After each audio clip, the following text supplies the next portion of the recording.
Hey all, I'm Neon. This is Neon's Movie Reviews. Thank you for joining me. Today I'm going to be talking about a film that I've grown up watching. Probably saw it when I was probably a little too young to see it, but it was either way. Hollow Man. I'm going to be talking about Hollow Man. Now I picked up this two pack. It's Hollow Man and Hollow Man 2. Now, you're probably kind of like me. Didn't know there was a Hollow Man 2. And there's very good reason for that. But this version was about $5 cheaper than just buying Hollow Man on its own. It came with all the same special features, and I get the very, very bad sequel. But I'll be talking about the sequel. I did just watch that as well, and we'll be talking about that on its own video. But this one is about Hollow Man. Now, I'm kind of going back through all the Invisible Man movies, or at least all the ones that I own. So I'm going to be talking about the original one pretty soon here, and then the remake as well. But this was my introduction to the Invisible Man story, and I have issues with it, but I think it works. Ironically, this is the first film by Paul Verhoeven that I enjoyed. I did not like Total Recall as a kid. I did not like Starship Troopers as a kid. I never saw RoboCop, never saw Basic Instinct, never saw most of the other ones. But those two, ones I probably should have loved as a kid, never liked. Starship Troopers, I had already read the book by that point, so the film really left a lot of the things out that I found very important, and the way it just addressed the entire story, I had a lot of issues with. As I've gotten older, I've grown to truly appreciate that film. Total Recall, I'm a big Philip K. Dick fan, big fan of the original story. I think it's We Can Remember It For You Wholesale. But big fan of all that. I actually really enjoyed the Colin Farrell remake or readaptation, whatever you want to call it.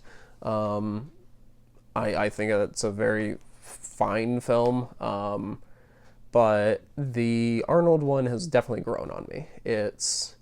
I've grown to realize that amongst all the craziness, amongst all the 80s over-the-top action and gore, that at its core is a very good story of this man's sanity. Is he actually doing this, or is he broken? Is he still in the machine? Like, so many questions that are never resolved. And by the time you get to the ending, it just throws more questions at you.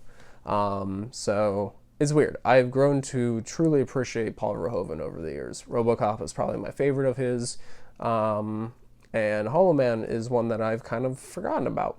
So I decided to give it a rewatch the other day, and I gotta say, this film holds up pretty well. The special effects in this film are phenomenal. This is such an older film, and it's not plot heavy. I'm gonna be talking about spoilers. There's nothing really in this film to spoil to begin with, so yeah. But I'm gonna be talking full spoilers. But yeah, this film,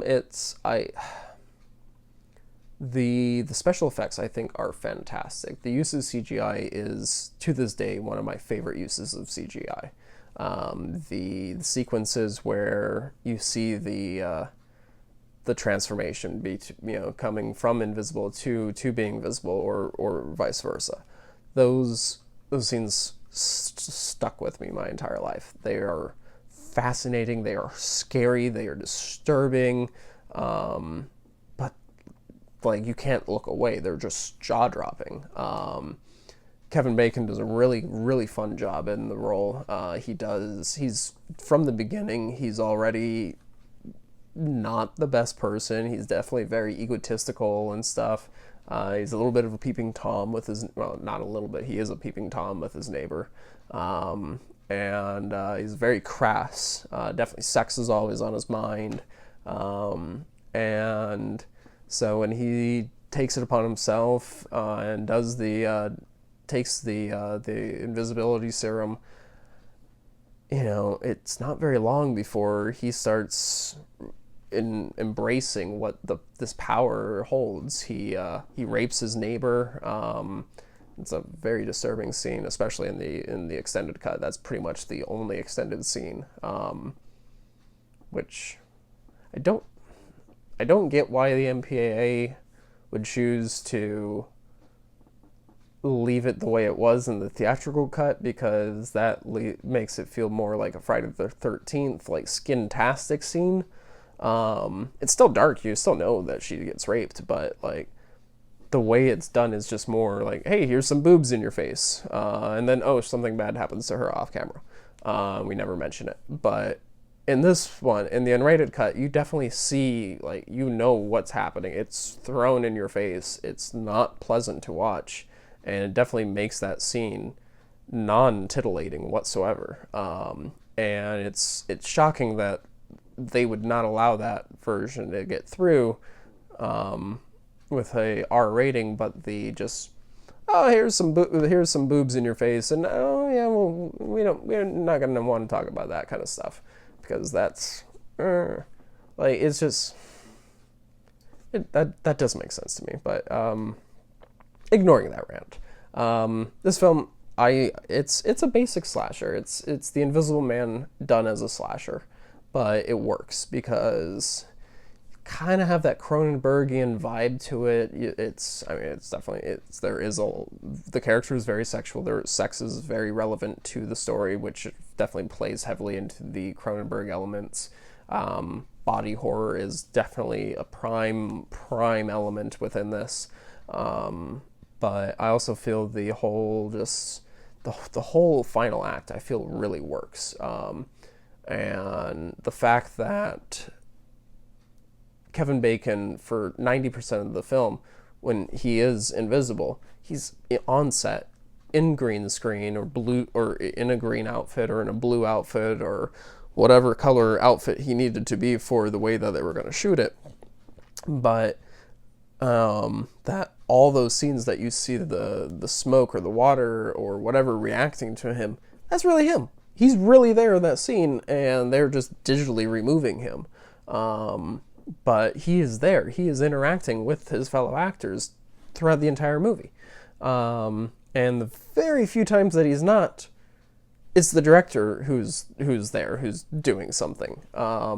So all of the actors, they definitely, it doesn't feel like they're just shouting into an empty room. No, they're interacting with somebody. It's a real, and that carries through into the final cut. The violence in this is top notch. It's definitely a Paul Verhoeven film. I feel it's a little toned down for a Paul Verhoeven film, honestly, especially a Paul Verhoeven slasher. But it's good. My favorite sequence in this is the actually, my favorite two sequences in this. It would be the swimming pool sequence, where you get the shot of him popping up in the smoke, and then he pushes the guy down into the water, jumps in with him, and strangles him to death underwater, or drowns him. He's choking him and drowning him at the same time. I'm not sure which one, but yeah, that's probably my favorite scene in the movie. And then next to that would be the scene where I'm blanking on the actress's name, but she is going to collect blood to try to save one of their comrades, and she gets stuck in a room with Sebastian, and she's got like a couple bags of blood with her, and so she starts tearing them open, splashing them all around the room, and it's a really fun, intense scene. But all in all, I would give this film a solid 6. I think the story and some of the actors bring this film down a little bit. It's definitely an early 2000s film. For sure, this is an early 2000s film. But all in all, I thoroughly enjoy this movie. Definitely would highly recommend watching it. But yeah, if you guys have seen this film, let me know what you guys thought of it. If you liked it, definitely let me know why you like it. If I don't really talk to many people that do enjoy this film, so I'd be very curious to see what you guys think. And if you didn't like this film, let me know. I'm always open to discuss differing opinions. But yeah, if you like this video, please give it a like, and definitely subscribe for more content, and stay safe, y'all.